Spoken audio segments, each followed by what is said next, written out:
మన జీవిత ప్రయాణంలో ఎప్పుడైనా కష్టాలు లేదా ఆపదలు ఎదురైనప్పుడు మనకు తోడుగా ఉండి నడిపించే దైవీక రక్షణ ఎంతో అవసరం.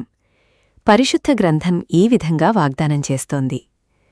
ఆపత్కాలమందు యెహోవా నీకు ఉత్తరమిచ్చునుగాక, యాకోబు దేవుని నామము నిన్ను ఉద్ధరించునుగాక. మనం అత్యంత వేదనలో ఉన్నప్పుడు దేవుడు కేవలం మన పక్కన ఉండటమే కాకుండా మన మొర ఆలకించి శక్తివంతమైన రీతిలో స్పందిస్తాడు. ఇక్కడ యాకోబు దేవుడు అని ప్రస్తావించడం వెనుక ఒక గొప్ప ఉద్దేశముంది.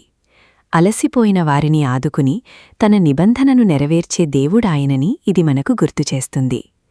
మనం ఆయనను పిలిచినప్పుడు ఆయన పరిశుద్ధ నామమే మనకొక సురక్షితమైన ఆశ్రయంగా మారి మనల్ని సమస్యల కంటే ఉన్నతమైన స్థితిలో నిలబెడుతుంది.